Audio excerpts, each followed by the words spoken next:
Nagising ako ng may bigat sa dibdib. Parang may bato na nakapatong dito, habang ang araw ay unti-unting sumisilip sa maliit na siwang ng kurtina sa aking kwarto. Hindi ko alam kung anong mas mabigat.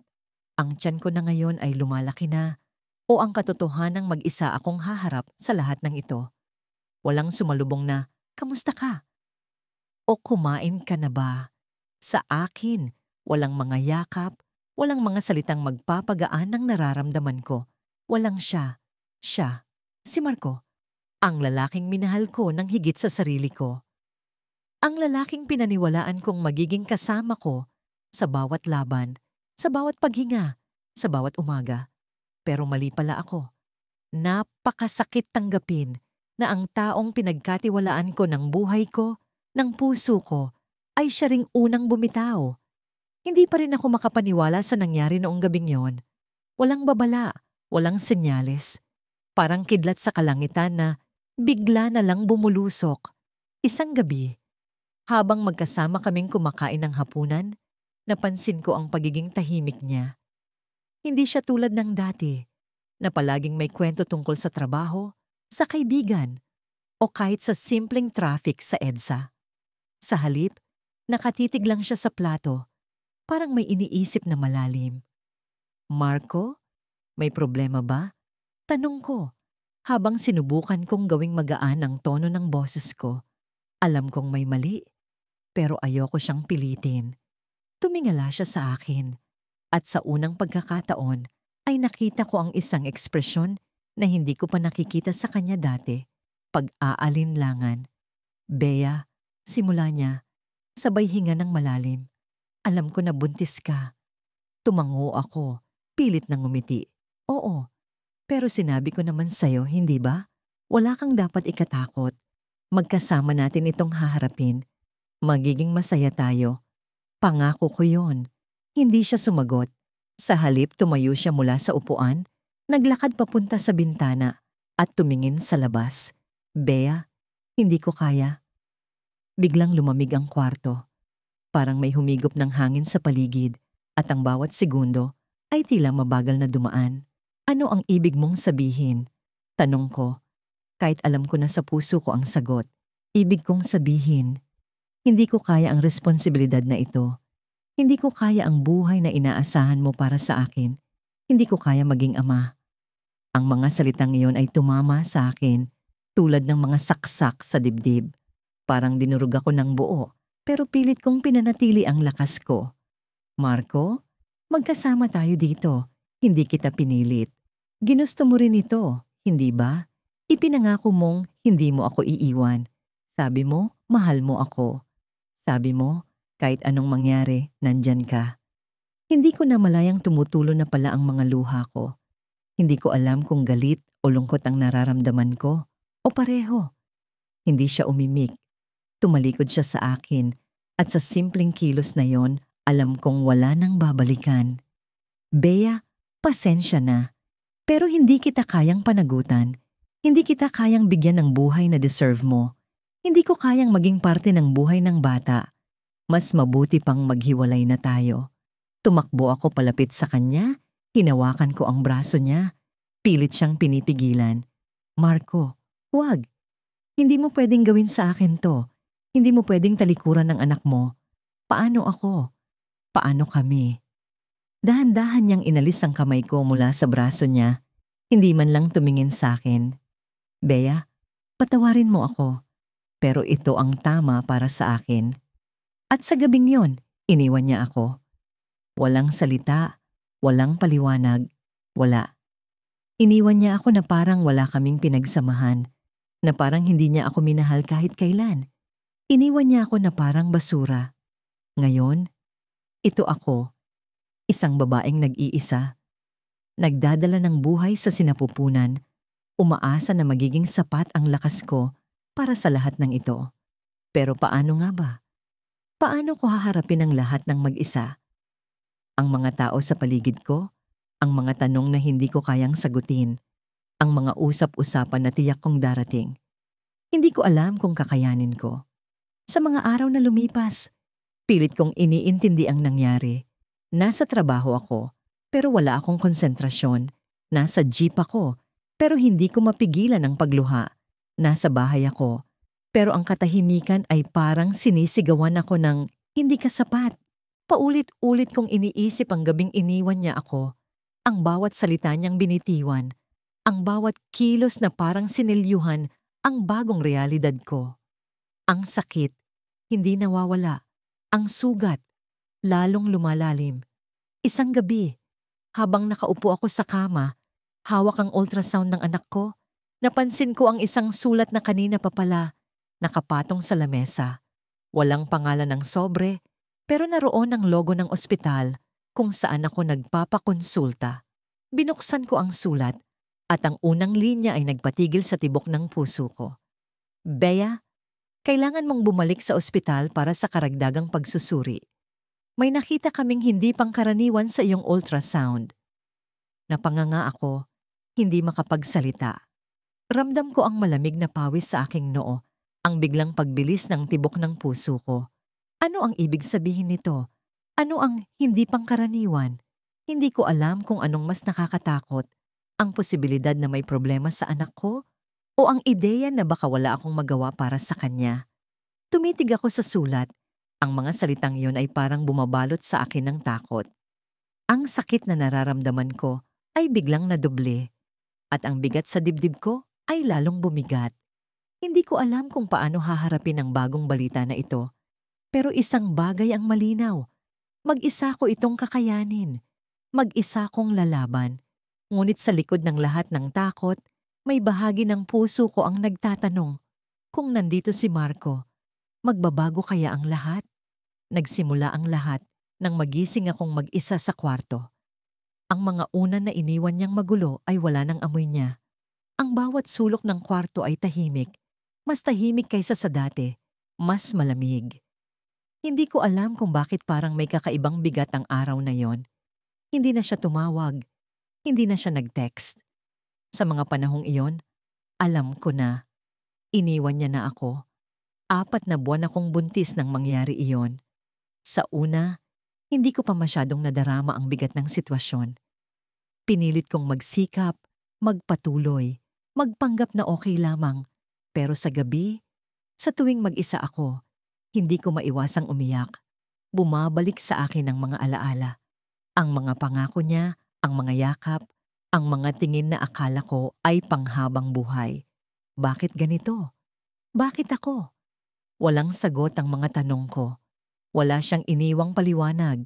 Sa tuwing tumitingin ako sa salamin, hindi ko mapigilang tanungin ang sarili ko. Ano bang mali sa akin? Hindi ba ako sapat? Ang dating sigla sa mga mata ko ay napalitan ng pagod. Ang dating lakas ko ay napalitan ng panghihina.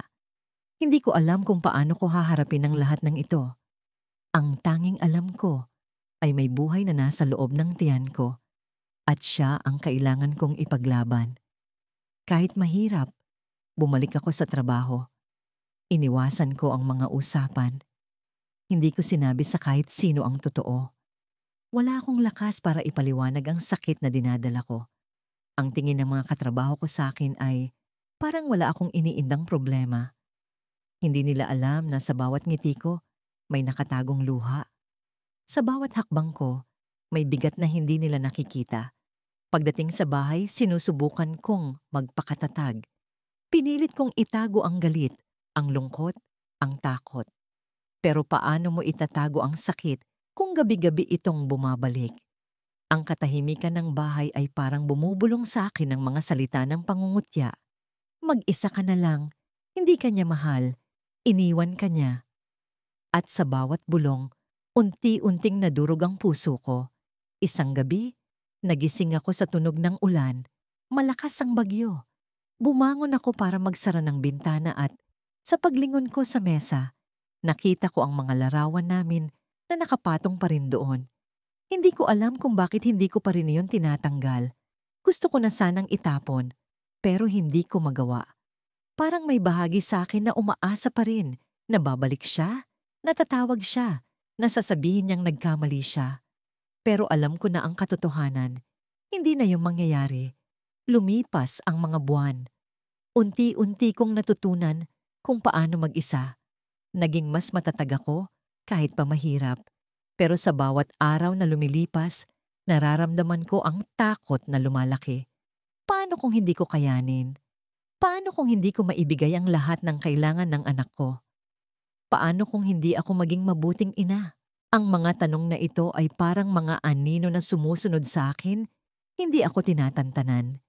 Isang araw, habang pauwi ako mula sa trabaho, bigla akong nakatanggap ng tawag mula sa isang hindi kilalang numero.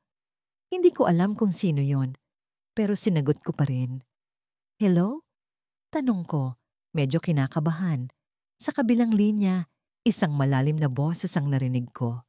Hindi ko agad nakilala, pero nang magsalita siya, parang tumigil ang mundo ko. Kamusta ka? Tanong niya. Hindi ko alam kung anong sasabihin. Hindi ko alam kung magagalit ba ako, o matutuwa, o matatakot. Siya iyon. Ang lalaking iniwan ako. Ang lalaking akala ko ay hindi na babalik.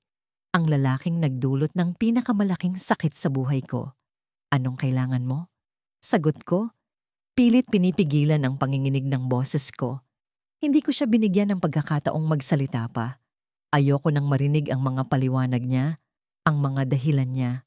Pero bago ko pa ibaba ang tawag, sinabi niya ang isang bagay na hindi ko inaasahan. May sasabihin ako sa'yo, pero hindi ko alam kung paano ko sisimulan. Natigilan ako. Ano na naman ito? Anong bagong sakit na naman ang idudulot niya sa akin? Pero bago pa ako makapagsalita, narinig ko ang paghinga niya. Malalim, mabigat. At pagkatapos, sinabi niya ang mga salitang nagpabago sa lahat. Hindi ko sinasadya. Pero hindi lang ikaw ang nabuntis ko. Pagkalipas ng ilang buwan, tuluyan akong nawala ng pag-asa na babalikan pa ako ni Anton. Hindi na siya nagparamdam kahit kailan, kahit isang tawag o mensahe man lang. Ang mga pangako niyang magtatayo kami ng pamilya ay nawala na parang bula. Sa bawat araw na lumilipas, mas lalong tumitindi ang bigat ng responsibilidad na nakaatang sa mga balikat ko. Ang anak na dinadala ko sa sinapupunan ay hindi na lang isang bahagi ng buhay ko. Siya na ang magiging buhay ko.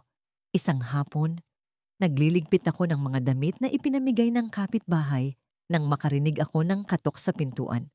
Akala ko'y si Aling Rosa na naman, ang matandang kapitbahay na mahilig magtanong kung ano ang plano ko sa buhay.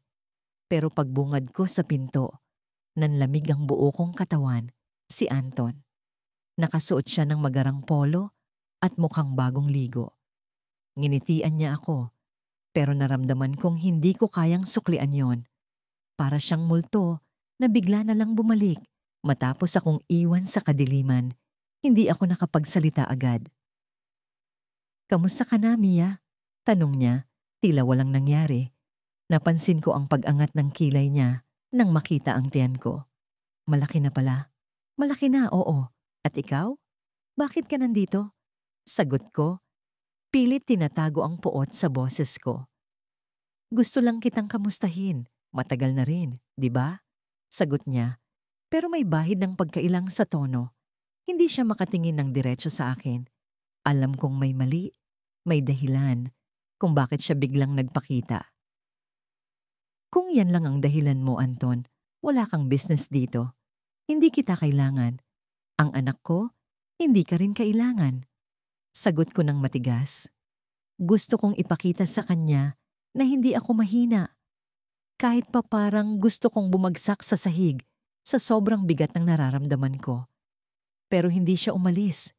Sa halip, nilingon niya ako na parang may gustong sabihin, Mia, may kailangan kang malaman. Sabihin mo na, ano pa bang kailangan mong ipaliwanag? Tugon ko, halos sumabog na ang galit. Huminga siya ng malalim bago nagsalita. May asawa na ako. Parang binagsakan ako ng langit at lupa. Hindi ko alam kung paano ko maproseso ang mga salitang yon. Ang lalaking nangako sa akin ng lahat, ang lalaking sinakripisyo ko ang dignidad ko para sa kanya, may asawa na pala. Hindi ko alam kung paano ko napigilan ang sarili ko na hindi siya sampalin. Anong ibig mong sabihin? May asawa ka na? Kailan pa? Noong kasama mo ako?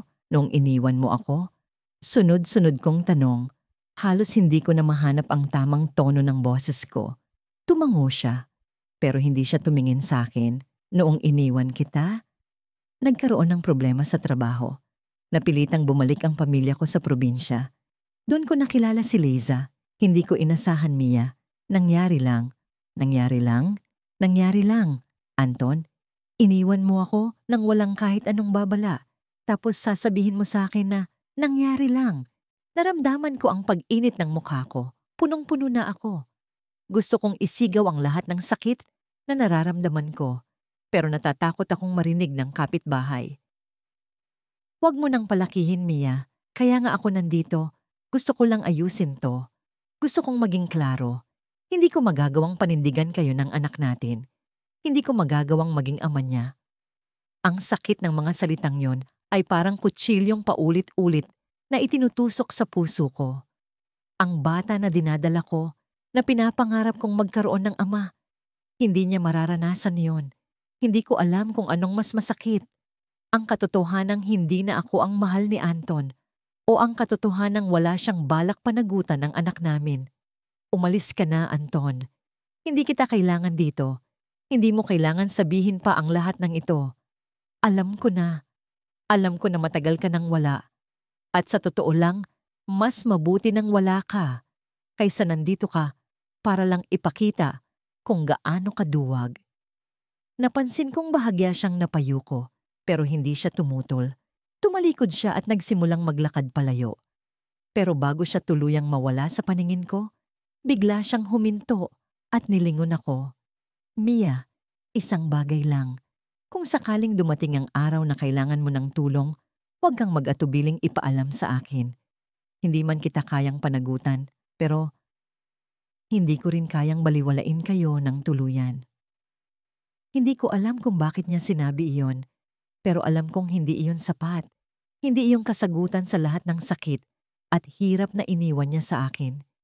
Hindi ko rin alam kung ano ang mas nararamdaman ko, panghihinayang o galit. Umalis na siya at naiwan akong nakatayo sa may pintuan. Hawak ang tiyan ko. Bawat pulso ng puso ko ay parang may tinik. Hindi ko alam kung paano magpapatuloy mula rito. Pero alam ko na isang bagay ang sigurado. Hindi ko kailanman hahayaang maramdaman ng anak ko na wala siyang halaga. Kahit wala ang ama niya, gagawin ko ang lahat para maging sapat kami sa isa't isa. Kinagabihan, habang nakahiga ako sa kwarto, dumating ang hindi inaasahang tawag. Hindi ko kilala ang numero, pero sinagot ko, Mia. Pamilyar ang boses, pero hindi kay Anton. Ako si Liza, ang asawa ni Anton. Nanlaki ang mga mata ko. Ano ang kailangan niyang sabihin? Bakit siya tumatawag sa akin? Napuno ng kaba ang dibdib ko habang hinihintay ang susunod niyang sasabihin. Pagkatapos ng ilang linggo ng pag-iyak tuwing gabi, sa wakas ay nagdesisyon akong bumangon mula sa pagkakalugmok. Hindi ko pwedeng hayaang lamunin ako ng sakit na iniwan ni Marco, ang lalaking pinangarap kong makasama habang buhay. Siya ang lalaking nagsumpa sa akin ng walang hanggang pagmamahal, ngunit sa isang iglap, tinalikuran niya ako nang malaman niyang buntis ako. Para bang ang lahat ng mga pangako niya ay nilipad lamang ng hangin na parang wala silang halaga. Lumipat ako sa isang maliit na apartment na malayo sa lugar kung saan kami madalas magkita noon. Ang dating tahimik na kalsadang iyon ay parang multo na sa akin.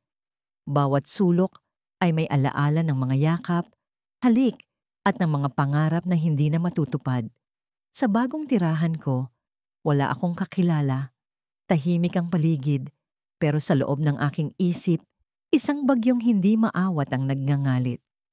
Kailangan kong magtrabaho para sa sarili ko, para sa anak ko. Hindi ko alam kung paano ko sisimulan ang lahat, pero alam kong wala na akong ibang pagpipilian. Nag-apply ako bilang cashier sa isang maliit na tindahan sa bayan. Hindi prestihiyoso, pero sapat na para masimulan ang bagong kabanata ng buhay ko. Sa bawat pagngiti sa mga customer, pilit kong ikinukubli ang sakit na nararamdaman ko. Ang bawat, "Salamat po, balik kayo," ay parang palamuti lamang sa isang wasak na puso. Pero sa tuwing nararamdaman ko ang paggalaw ng sanggol sa loob ng tiyan ko, nabibigyan ako ng lakas. Alam kong hindi ko siya pwedeng biguin. Siya ang nag-iisang bahagi ng buhay ko na may pag-asa pa. Isang gabi, pauwi na ako galing sa trabaho, nilusob ako ng ulan. Wala akong payong at basang-basa ang damit ko. Mabilis kong tinakbo ang maliit na eskinita patungo sa apartment. Sa gitna ng dilim, may narinig akong mga yabag. Hindi ko maintindihan kung bakit tumayo ang balahibo sa batok ko. Nang lingunin ko ang likuran, may isang anino ng lalaki na tila sinusundan ako. Hindi ko makita ang mukha niya dahil sa kapal ng ulan, pero naramdaman ko ang bigat ng presensya niya. Tumakbo ako ng mas mabilis, ngunit nararamdaman kong mas mabilis din siyang naglalakad. Pagdating ko sa pintuan ng apartment, nanginginig ang mga kamay ko habang isinusuksok ang susi. Sa wakas, naipasok ko ang susi at nabuksan ang pinto. Agad kong isinara yon at inilock. Sumandal ako sa likod ng pinto, hinahabol ang hininga ko. Sino kaya iyon? Bakit ang lakas ng kabog ng dibdib ko? Hindi ko na pinag-isipan. Baka isa lang yung random na tao na nagkataong naglalakad sa ulan. Kinabukasan, bumalik ako sa tindahan. Normal ang araw, pero parang may kakaiba sa paligid. Parang may nagmamasid sa akin. Sa tuwing titingin ako sa labas ng salamin, may isang lalaki na nakatayo sa gilid ng kalsada. Hindi ko siya maaninag ng maayos dahil sa distansya, pero ang presensya niya ay hindi ko maikakaila. Hindi siya gumagalaw, hindi rin siya umaalis. Nakatingin lang siya sa tindahan, sa direksyon ko. May problema ba, ma'am? Tanong ng isa sa mga katrabaho ko. Napansin siguro ang pag-aalala sa mukha ko. Umiling ako, pilit na ngumiti. Wala. Siguro namamalikmata lang ako, pero alam kong hindi iyon totoo. Sa bawat oras na lumilipas, mas nagiging matindi ang pakiramdam ko na may hindi tama. Pag-uwi ko, muling bumalik ang kaba. Hindi ko mapigilang lingunin ang paligid habang naglalakad ako pauwi. Ang dilim ng eskinita, ang tahimik ng paligid, lahat ng ito ay tila nagbabanta. Nang makarating ako sa apartment, agad kong isinara ang pinto at inilock. Sinilip ko ang bintana. Wala akong nakita. Ngunit nang magising ako kinagabihan, tumayo ang balahibo ko. Sa loob ng katahimikan, may narinig akong mahinang kaluskos sa labas ng pinto. Hindi ko alam kung imahinasyon ko lang, pero ang tunog ay tila unti-unting lumalapit. Hindi ako kumilos, hindi ako huminga. Pinilit kong makinig ng mabuti. Bigla, may tumunog. Isang mahinang katok. Isa, dalawa, tatlo. Nakapako ako sa kama. Sino ang nasa labas ng pinto? Bakit siya kumakatok sa ganitong oras? Ang puso ko ay parang gusto nang kumawala sa dibdib ko. Hindi ko alam kung anong gagawin ko. Tumayo ako ng dahan-dahan. Sinubukan kong hindi lumikha ng kahit anong tunog. Nilapitan ko ang pinto, pero hindi ko ito binuksan. Pagkatapos ng ilang segundo, tumigil ang pagtunog ng katok. Tahimik na ulit. Pero bago ako makabalik sa kama, may tumunog na cellphone sa mesa. Hindi ko alam kung kanino yon dahil wala akong ganitong numero. Nang tingnan ko ang screen, may isang mensahe. Nagkamali ka ng pinagtataguan, Ana. Nakikita kita. Halos mabitiwan ko ang telepono. Hindi ko alam kung sino ang nagpadala ng mensahe.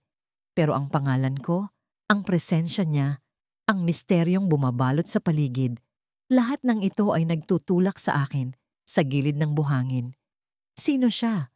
Bakit niya ako hinahanap?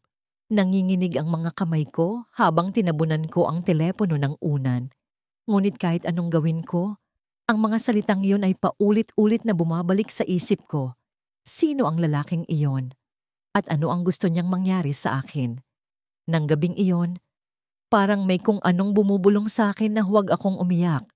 Sa kabila ng bigat ng aking dibdib, pinilit kong tumayo mula sa sahig ng maliit naming apartment. Wala nang laman ng ref, wala nang bigas, at ang huling 500 ay ginamit ko para sa gatas ni Baby Leah. Nakatingin siya sa akin noon habang nakahiga sa lumang crib na nabili ko sa ukay-ukay. Mistulang naiintindihan ang bawat damdaming sinisikap kong itago. Ang mga mata niyang maitim at bilog ay tila nagtatanong, "Mama, hanggang kailan tayo maghihintay?" Sinubukan kong mangumiti sa kanya habang tinitimpla ang natitirang gatas na halatang kulang na para sa buong araw. Sa bawat paghagod ng kutsara sa maliit na baso, nararamdaman ko ang pait ng sitwasyon. Hindi ko napigilan ang pagagos ng luha, pero tuloy pa rin ako. Hindi pwedeng tumigil, hindi pwedeng sumuko. Sabi nga nila, kapag nanay ka, ang mundo mo ay umiikot na lang sa anak mo. Pagkatapos kong alagaan si Leah, bumalik ako sa mesa at muling binuksan ang aking cellphone. Nasa inbox ko pa rin ang huling mensahe ni Jerome, ang lalaking naging dahilan kung bakit ako nandito. Hindi ko kayang panagutan yan. Sorry. 3 buwan na ang nakakaraan mula nang matanggap ko ang text na, "Yon." Pero parang kahapon lang, sa bawat pagtingin ko sa mukha ni Leah, naaalala ko ang mga gabi kung saan pinangarap ko ang isang masayang pamilya. Pinangarap kong makasama si Jerome sa bawat hakbang, sa bawat pagngiti ng aming anak. Pero ang pangarap na yon ay tila naging abo na lang na hinipan ng hangin. Nagdesisyon akong tawagan siya. Alam kong mahirap, pero sa puntong yon, wala na akong pakialam kung masaktan pa ako. Kailangan ko ng tulong. Kailangan ni Leah ng tulong. Ilang beses kong pinindot ang numero niya sa aking phone, pero paulit-ulit lang akong dinadala sa voicemail. "Jerome, please, kahit kaunting tulong lang, hindi ito para sa akin. Para ito sa anak mo." Nagsalita ako sa voicemail, pero alam kong wala rin itong saysay. Hindi niya ako kailanman sinagot. Kinabukasan, maaga akong bumangon para maghanap ng trabaho. Iniwan ko si Leah sa kapitbahay naming si Aling Perla, na bagamat laging nakasimangot, ay mabait naman sa bata. Lumang damit ang suot ko, at ang mga sapatos ko'y may punit na sa gilid. Pero wala akong pakialam. Ang mahalaga, makahanap ng paraan para mabuhay kami ni Leah. Naglakad ako sa ilalim ng tirik na araw, pumunta sa mga tindahan, restaurant, kahit sa mga construction site. Pwede po bang mag-apply? Walang sagot. Kahit po part-time lang. Isang beses lang akong tiningnan at agad na umiwas ang mga mata nila. Hanggang sa napadpad ako sa isang maliit na karinderya sa gilid ng kalsada. Isang matandang babae ang nagmamay-ari nito. Nakita niya akong nakatayo sa harap, pawis na pawis at mukhang gutom. "Naghahanap ka ba ng trabaho, iha?" Tanong niya. Tumango ako, halos mangiyak-nyak. "Sige, maghugas ka ng pinggan. Pagsagaan mo muna to, ha?" Hindi ko alam kung bakit, pero parang biglang bumalik ang lakas ko. Agad akong sumunod sa loob ng kusina, kinuha ang basang apron at sinimulan ng trabaho. Kahit mabaho ang mga plato at mahirap ang pag-abot sa lababo, ginawa ko ang lahat ng makakaya. Iniisip ko lang si Leah, ang kanyang ngiti, ang kanyang mga mata. Para ito sa kanya. Pagdating ng gabi, umuwi ako kay Leah na may dalang kaunting pagkain at 200 piso. Hindi iyon sapat para sa isang linggo, pero sapat na yon para sa araw na yon. Nakita ko siyang nakangiti habang inaabot ko ang gatas na binili ko mula sa tindahan. Napakalinis ng saya sa kanyang mukha, parang walang problema sa mundo. Parang siya ang nagsasabi sa akin, "Mama, kaya natin to." Pero sa gabing yon, may dumating na hindi inaasahan. Habang pinapatulog ko si Leah sa aking tabi, may kumatok sa pinto. Hindi ko alam kung sino yon, pero nagmadali akong tumayo. Pagbukas ko ng pinto, bumungad sa akin si Jerome. Hindi ko alam kung anong naramdaman ko. Galit, takot, o pagkasabik. Pero ang unang tanong ko sa kanya ay, "Anong ginagawa mo rito?" Hindi siya sumagot agad. Nakatingin lang siya sa akin, tila pinagmamasdan ng aking pagapangyayaring buhay. Ang kanyang mukha ay may bahid ng pagsisisi, pero hindi ko alam kung totoo iyon o parte lang ng kung anong plano niya. "Gusto kong makipag-usap," sabi niya, "tungkol sa anak natin." Naramdaman ko ang biglang pagbilis ng pintig ng puso ko. Sa wakas, Naisip niyang bumalik. Pero bakit ngayon? Ano ang balak niya? Hindi ko alam kung dapat ba akong magalit o magpasalamat. Tumayo lang ako sa harap niya. Hindi sigurado kung papapasukin ko siya o hindi. Pero bago pa ako makapagdesisyon, biglang umiyak si Leah mula sa loob ng kwarto. Siya ba si Leah? Tanong ni Jerome, sabay hakbang papasok sa apartment. Hindi ko siya pinigilan dahil sa puntong yon, gusto kong makita niya ang responsibilidad na iniwan niya. Ngunit nang makita niyang si Leah, may kung anong kakaibang ekspresyon ang lumitaw sa kanyang mukha. Hindi ko maipaliwanag.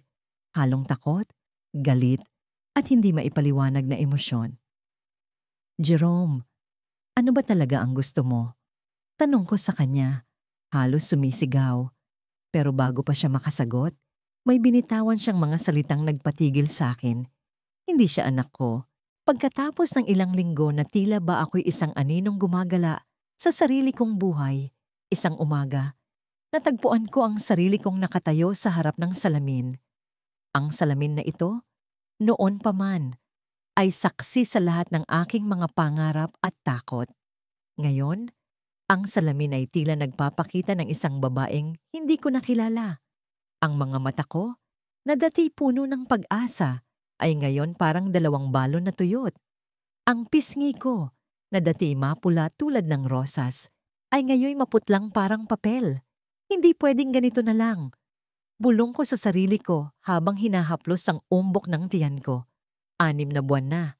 6 na buwan na akong nagdadala ng isang buhay na hindi ko lubusang alam kung paano bubuhayin. Wala akong matatakbuhan. Wala akong maaasahan. Ang tanging sigurado lang ay ang pighati sa puso ko at ang responsibilidad na nasa harapan ko. Lumabas ako ng bahay, dala ang isang maliit na bag at ang tanging natitirang pera ko, 1,300 piso. Hindi ko alam kung saan ako pupunta, pero kailangan kong simulan ng isang bagay.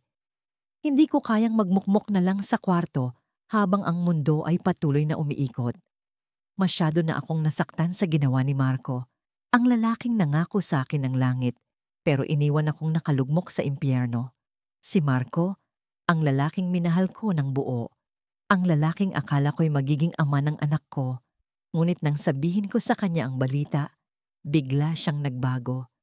Sa una, akala ko'y gulat lang ang dahilan ng kanyang pananahimik. Pero nang mga sumunod na araw, nagsimula siyang umiwas. Hindi na siya tumatawag, hindi na siya nagte-text. Hanggang sa isang araw, diretsahan niya akong sinabihan na hindi niya kayang panindigan ng bata. Hindi raw siya handa. Hindi raw ito ang buhay na gusto niya. Ang mga salitang binitiwan niya ay parang mga punyal na bumaon sa puso ko. Paano niya nasabing hindi niya kaya? Gayong sabay naming binuo ang buhay na ito? Paano niya naisip na iwan ako sa ere? Gayong siya ang dahilan kung bakit ako nasa ganitong sitwasyon. Sa bawat tanong, wala akong nakuhang sagot. Sa bawat sigaw, wala akong narinig na tugon. Umiwas siya, naglaho, at iniwan akong mag-isa. Naglakad ako papunta sa palengke, naghahanap ng pwedeng pagkakitaan. Sa kabila ng lahat ng sakit, kailangan kong kumilos. Kailangan kong maghanap ng paraan para mabuhay. Sa kabila ng init ng araw at bigat ng tiyan ko, pinilit kong nangumiti habang nagtanong-tanong sa mga tindera. May isang tindahan na nagbebenta ng gulay ang pumayag na magpatulong sa akin. Maghuhugas ako ng mga gulay, mag-aayos ng paninda, at magbabantay habang sila'y may ibang ginagawa. Hindi kalakihan ng sahod, pero sapat na yon para makapagsimula. Habang nag-iimpake ng mga talong at kamatis, narinig ko ang usapan ng mga tao sa paligid. May isa sa kanila ang nagsabi tungkol sa isang bagong klinik sa bayan para sa mga ina na walang katuwang. Hindi ko alam kung bakit biglang tumibok ng malakas ang puso ko. Parang may sinasabi ang mundo na dapat kong puntahan ang lugar na yon. Kinabukasan, maaga akong gumising at pumunta sa sinabing klinik. Pagdating ko roon, napansin ko agad ang katahimikan.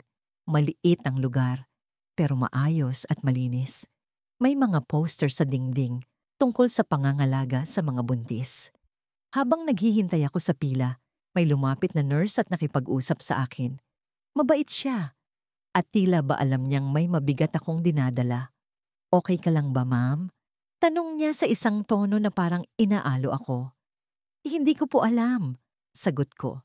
Hindi ko napigilan ang pag-agos ng luha ko. Para akong basang papel na unti-unting napupunit.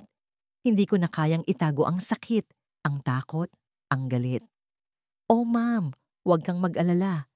Nandito kami para tumulong," sabi niya habang hinahaplos ang likod ko. Ipinakilala niya ako sa isang social worker na ang pangalan ay Ate Liza. Si Ate Liza ay tila anghel na bumaba sa lupa. Pinakinggan niya ang kwento ko. Hindi siya humusga at hindi siya nagtanong kung bakit ako nasa ganitong sitwasyon. Ang tanging ginawa niya ay tumulong. Sa tulong niya, nalaman ko na may programang nagbibigay ng libreng prenatal check-up, pati na rin ang suporta para sa mga ina na walang katuwang. Sabi niya, kung gusto ko raw maghanap ng trabaho na mas magaan, may mga pwedeng pagpilian. Tila ba unti-unting bumabalik ang liwanag sa madilim kong mundo. Sa unang pagkakataon, may naramdaman akong pag-asa. Ngunit bago ako umuwi mula sa klinik, biglang may pumasok sa pinto.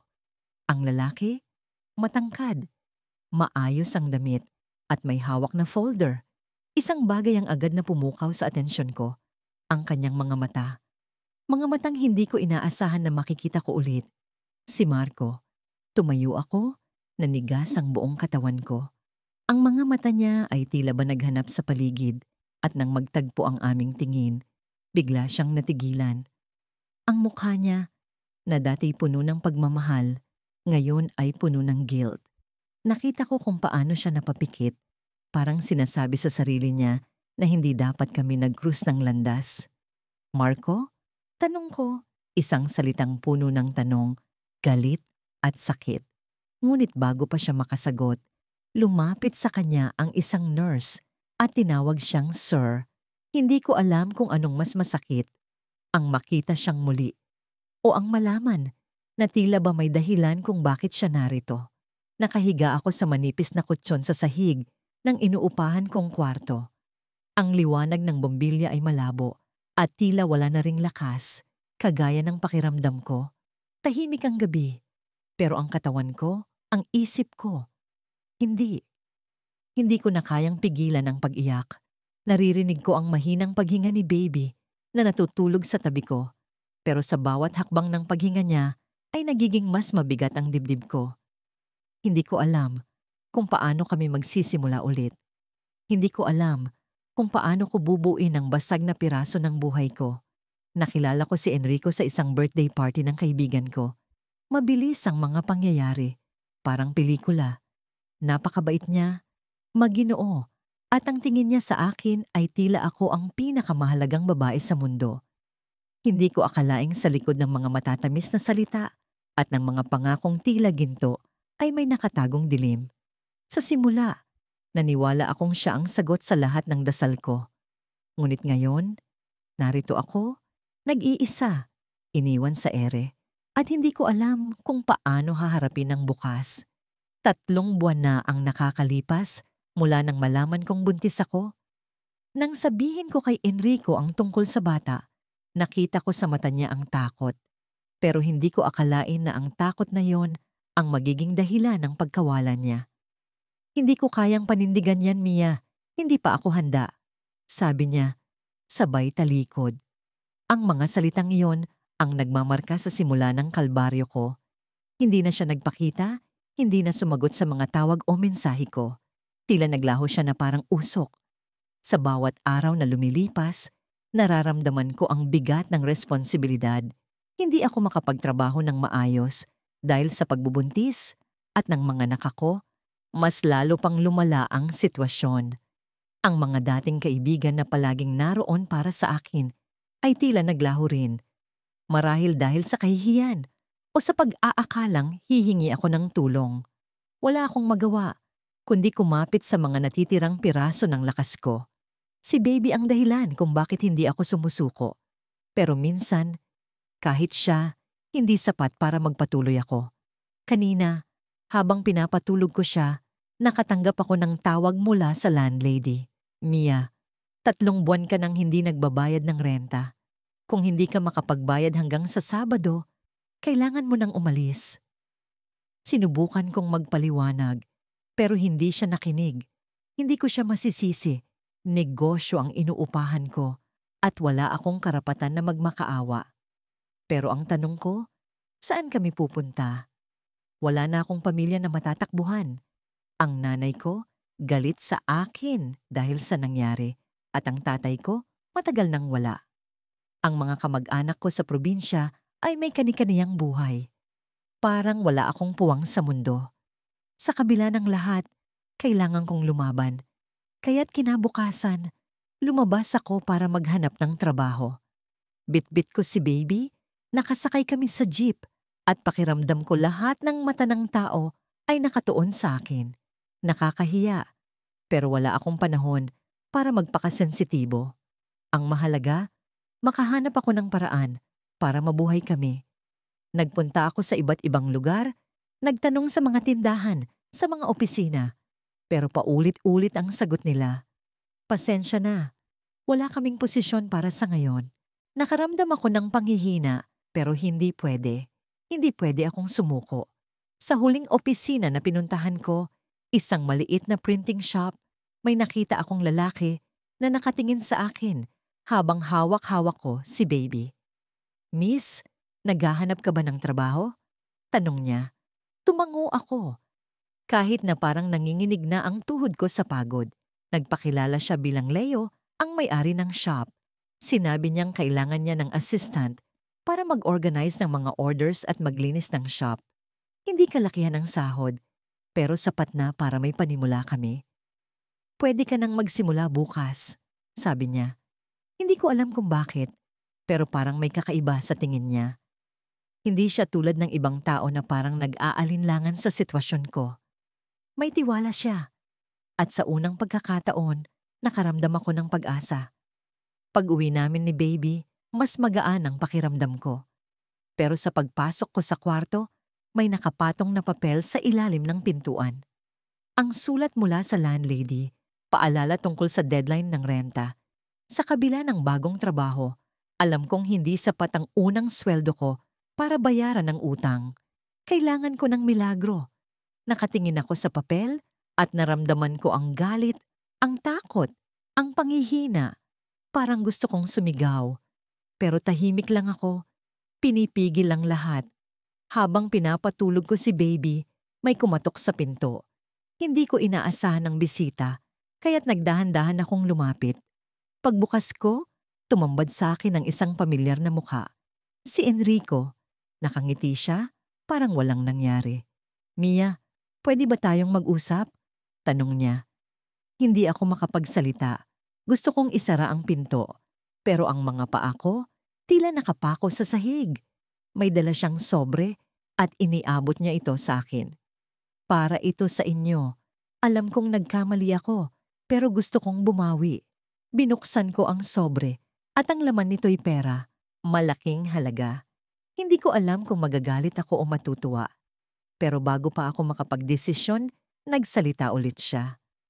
Gusto kong bumalik, Mia. Gusto kong makasama kayo ni baby.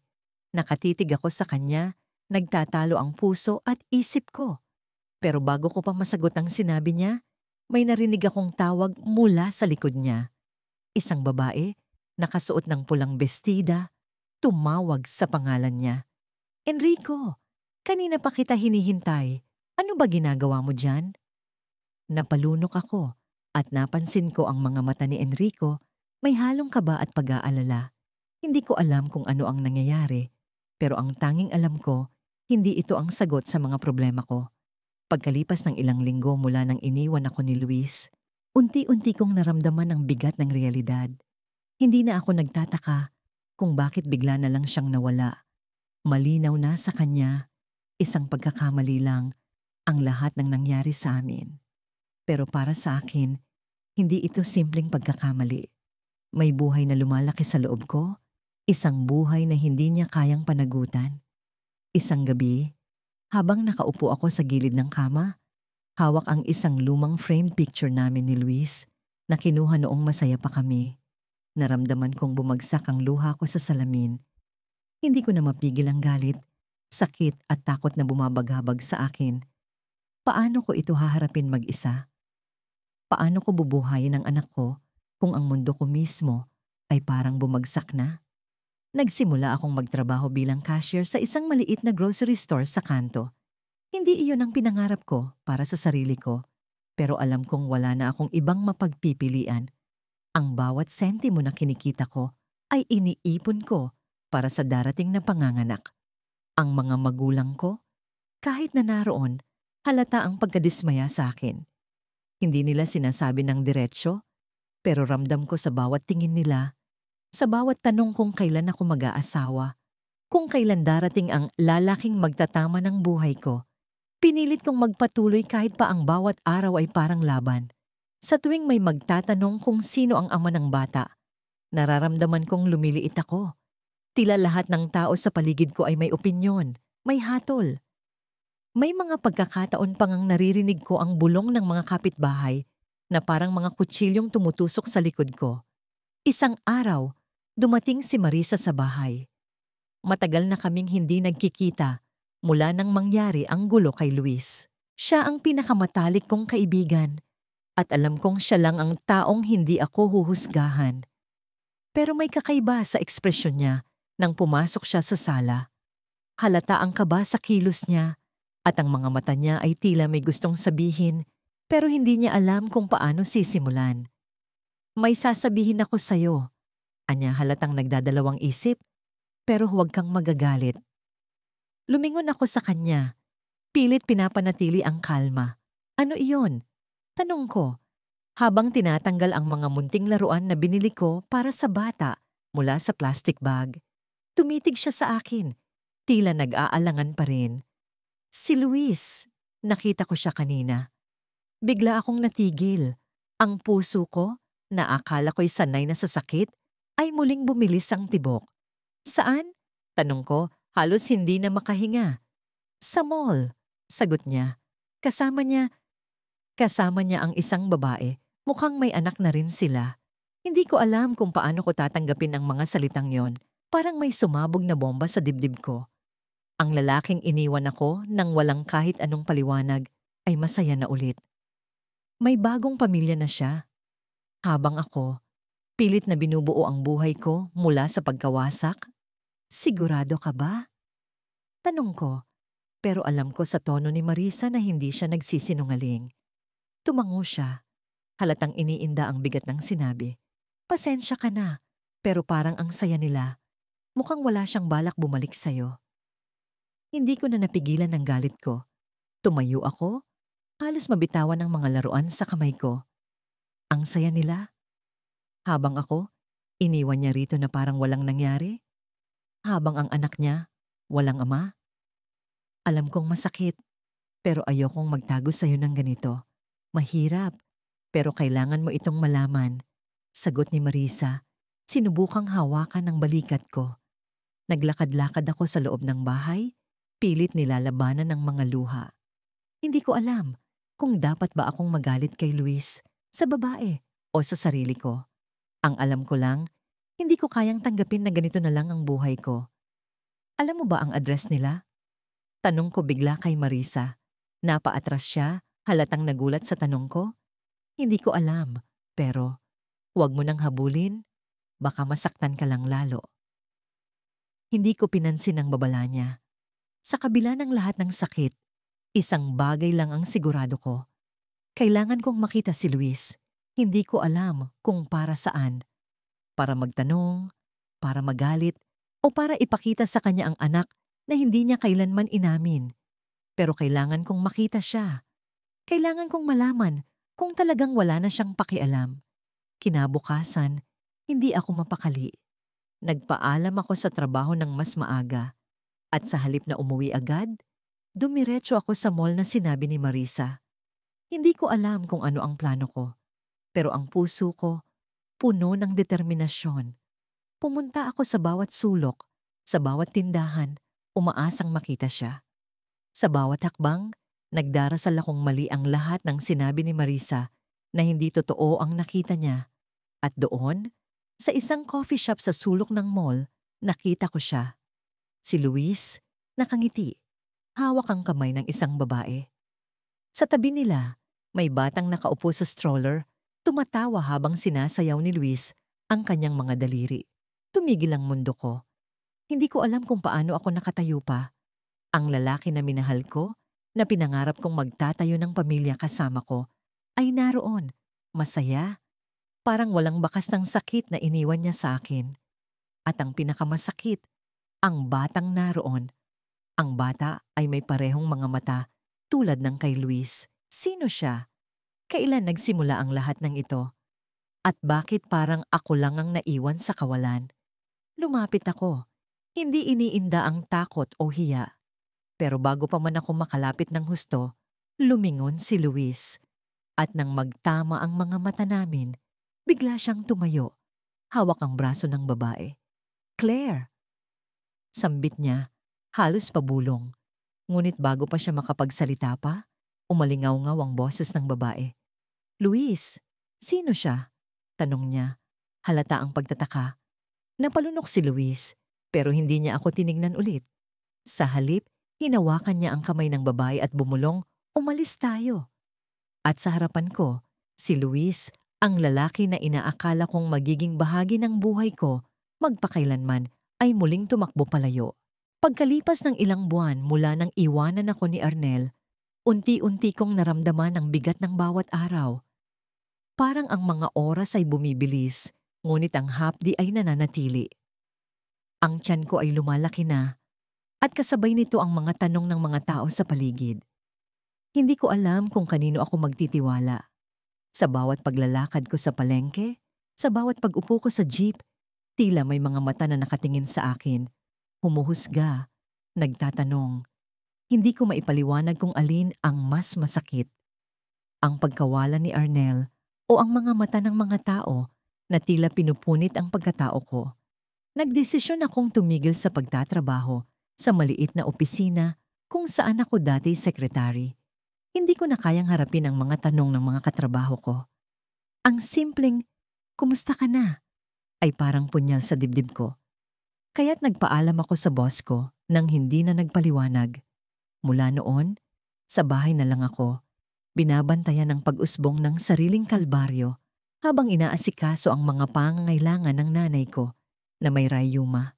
Wala siyang alam tungkol sa sitwasyon ko. Hindi ko siya kayang pagsabihan dahil alam kong pagmumulan lang ito ng gulo. Nasanay na rin akong mag-isa, tahimik at puno ng mga lihim. Isang gabi, habang nakaupo ako sa gilid ng kama, hawak ang ultrasound result na nakuha ko sa klinika noong umaga. Hindi ko mapigilan ang mga luha. Naroon sa papel ang larawan ng sanggol, isang maliit na hugis na hindi pa buo, ngunit alam ko, buhay siya. Anak ko siya. Anak namin ni Arnel. Napakahirap tanggapin na ang taong dapat ay kasama kong nagdiriwang sa pagdating ng batang ito ay siya ring taong iniwan akong wasak. Naalala ko ang huling beses na nagkausap kami ni Arnel. Sa isang madilim na parking lot, doon niya sinabi ang mga salitang bumaon sa pagkatao ko. Hindi ko kayang panindigan yan. Hindi ko nga sigurado kung ako talaga ang ama. Ang mga salitang yun ay paulit-ulit kong naririnig sa utak ko, lalo na kapag tahimik ang gabi at ako'y nag-iisa. Paano niya nagawa iyon? Paano niya na ipagpalit ang lahat ng pangako sa isang pagtalikod na walang babala? Kinabukasan, nagising ako sa tunog ng mga batang naglalaro sa labas. May kakaibang lamig ang hangin, ngunit may sinag ng araw na tumatago sa kurtina ng maliit naming kwarto. Bumangon ako, kahit mabigat ang katawan, dahil alam kong may mga bagay na kailangang gawin. Kailangan kong bumili ng mga gamot para kay nanay. Habang naglalakad ako papunta sa botika, naramdaman kong may sumusunod sa akin. Lumingon ako, ngunit wala akong nakita.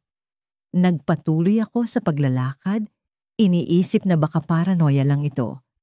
Pagdating ko sa botika, kumuha ako ng reseta, binayaran ng gamot at naglakad pa uwi. Ngunit sa likod ng isip ko, naroon pa rin ang pakiramdam na may nagmamasid sa akin. Pag-uwi ko, Nakita ko ang isang maliit na sobre sa mesa sa labas ng pintuan. Walang pangalan, walang sulat. Binuksan ko ito at naroon ang isang papel na may nakasulat. Hindi mo alam ang lahat. Wala akong ideya kung sino ang nagpadala nito o ano ang ibig sabihin nito. Ngunit ang mga salitang iyon ay parang nagbigay ng bigat sa dibdib ko. Kanino galing ito? At ano ang hindi ko alam? Sa kabila ng pag-aalala, sinubukan kong kalimutan ang insidente. Baka prank lang yon o maling bahay ang pinaglagyan. Pero hindi maalis sa isip ko ang posibilidad na may kinalaman ito kay Arnel. Isang linggo ang lumipas at nakatanggap ako ng tawag mula sa isang hindi kilalang numero. Hindi ko sinagot sa unang beses, ngunit nang tumawag ulit, napilitan akong sagutin. Sino ito? Tanong ko. Pilit pinapakalma ang boses ko. Isang lalaking boses ang nasa kabilang linya. Malalim, seryoso. Hindi ako si Arnel, pero alam ko kung saan siya at may dapat kang malaman tungkol sa kanya. Halos madurog ang puso ko sa sinabi niya. Sino ang taong ito? At bakit niya alam ang tungkol kay Arnel? Ngunit bago ko pa man maitanong ang susunod na tanong, naputo lang tawag. Tumawag ako pabalik, ngunit hindi na sumasagot ang numero. Ang pakiramdam ng pagkabahala ay bumalot sa akin. Ano ang tinutukoy niya? Ano ang hindi ko alam? Kinagabihan, habang nakahiga ako, hindi ako mapakali. Hawak ko ang cellphone ko, hinihintay kong tatawag ulit ang estranghero. Ngunit wala. Hanggang sa may narinig akong tunog sa labas ng bahay. Hindi tunog ng hangin o mga dahon. Tunog ng mga yapak. Dahan-dahan akong bumangon. Tinignan ang paligid at lumapit sa bintana. Sa dilim, may aninong nakatayo sa labas. Hindi ko makita ang muka, pero alam kong hindi ito basta tao lang. May kakaibang tensyon sa paligid. Mabilis kong kinuha ang maliit na kutsilyo sa kusina. Hindi ko alam kung ano ang gagawin, pero kailangan kong maghanda. Lumapit ako sa pintuan, dahan-dahang binuksan ang lock at sumilip. Ngunit bago pa man ako makalabas, may dumaan na papel sa ilalim ng pintuan. Isang sulat na nakatiklop. Binuksan ko ito at naroon ang mga salitang, hindi na siya babalik. Pero alam mo ba kung bakit? Pagkalipas ng ilang buwan simula nang iniwan ako ni Arman, unti-unti kong naramdaman ang bigat ng responsibilidad na mag-isa. Hindi ko inakala na ang simpleng pangarap kong magkaroon ng masayang pamilya ay mauuwi sa ganitong kalungkutan. Sa bawat gabi na nag-iisa ako sa kwarto, naririnig ko ang pagtibok ng puso ko. Parang sumisigaw. Nagtatanong kung bakit nangyari sa akin ang lahat ng ito. Lumalaki na ang tiyan ko. Sa bawat linggo, mas lalong lumalakas ang sipa ng bata sa loob ko.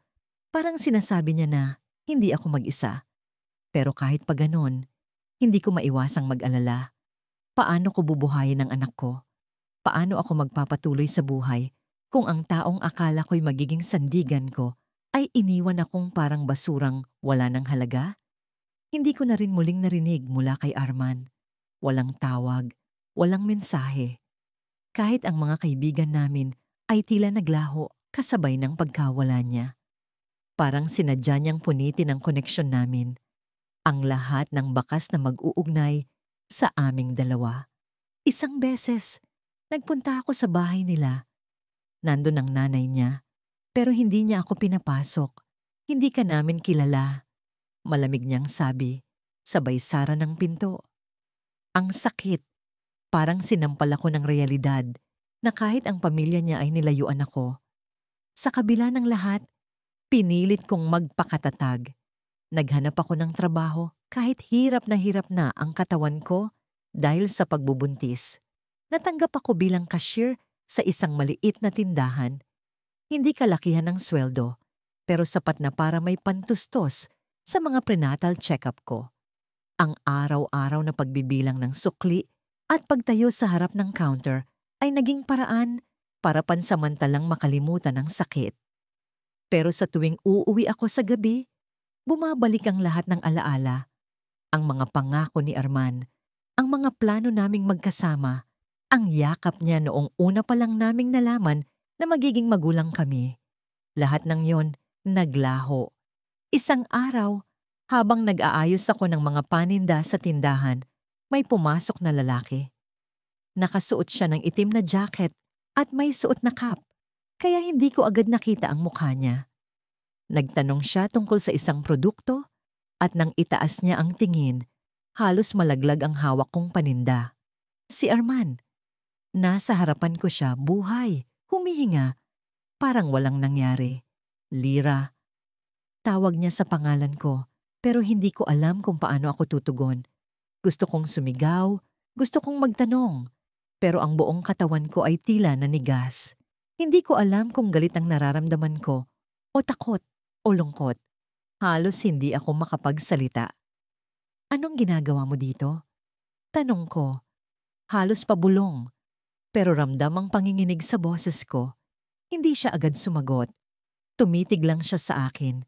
At sa tingin niyang yon, parang may isang bagay siyang pilit na sinasabi, kahit walang mga salita.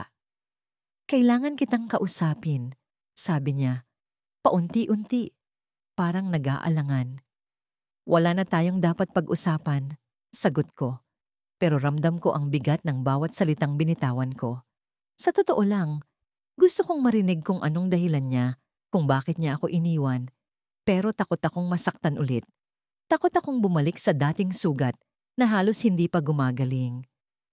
Lyra, please, pakiusap niya at sa tono ng boses niya, parang may nadarama akong kakaibang lungkot. Hindi mo naiintindihan, dagdag niya. Pero bago pa siya makapagsalita ulit, naputol ang usapan namin nang biglang pumasok ang manager ko. Nagmamadali akong bumalik sa trabaho. Iniwan siya roon, nakatayo. Parang tulala. Pagka-uwi ko sa bahay, hindi ko maiwasang isipin ang nangyari kanina. Bakit siya bumalik? Ano ang gusto niyang sabihin? Naguguluhan ako, pero pilit kong ikinukulong ang sarili ko sa ideya na wala na siyang dahilan para bumalik sa buhay ko. Iniwan niya ako. Nagdesisyon siya at iyon ang katotohanan. Kinabukasan, habang naglalakad ako pauwi mula sa tindahan, may naramdaman akong kakaibang presensya. Parang may sumusunod sa akin. Bumilis ang tibok ng puso ko. Lumingon ako. Pero wala naman akong makitang tao. Pinilit kong huwag pansinin. Pero habang papalapit ako sa bahay, mas lalong tumindi ang pakiramdam na yon. Pagdating ko sa pinto, nagulat ako nang makita si Arman, nakatayo, naghihintay. Anong ginagawa mo dito? Bulyaw ko, pero hindi siya umalis. Sa halip lumapit siya sa akin. Lyra, hindi mo naiintindihan. Hindi ko kayo iniwan dahil gusto ko. May dahilan ako. May mga bagay na hindi mo pa nalalaman, sabi niya. At sa tono ng boses niya, may halong desperasyon. Anong dahilan, Arman? Anong klaseng paliwanag ang pwedeng bumawi sa ginawa mo? Iniwan mo ako nang walang kahit ano. Walang sagot, walang paliwanag. Alam mo bang halos mabaliw ako sa kakaisip kung saan ako nagkulang? Saglit akong natigil, pero hindi ko napigilan ang luha ko. At ngayon, babalik ka na lang? Anong gusto mong mangyari? Hindi siya agad sumagot. Kinuha niya ang isang bagay mula sa bulsa niya. Isang maliit na envelope. Basahin mo ito. Kapag nabasa mo na, saka kita iiwan ulit kung yan ang gusto mo, sabi niya. Sabay abot ng envelope. Hindi ko alam kung tatanggapin ko. Gusto kong itapon niyon. Gusto kong kalimutan na nandito siya. Pero sa loob-loob ko, may bahagi ng puso ko na gustong malaman ang totoo. Dahan-dahan kong kinuha ang envelope mula sa kamay niya. Nang buksan ko ito, bumungad ang isang sulat. Pero bago ko pa mabasa, biglang may malakas na tunog mula sa labas. Parang may sumabog. Napatigil kami pareho. Sa isang iglap, may mga lalaking pumasok sa bakuran. Nakaitim, armado. Arman, ang tagal ka naming hinahanap, sabi ng isa sa kanila. Sabay tutok ng baril sa direksyon niya. Doon ko lang napagtanto. May pinagtatagwan si Arman. At ngayong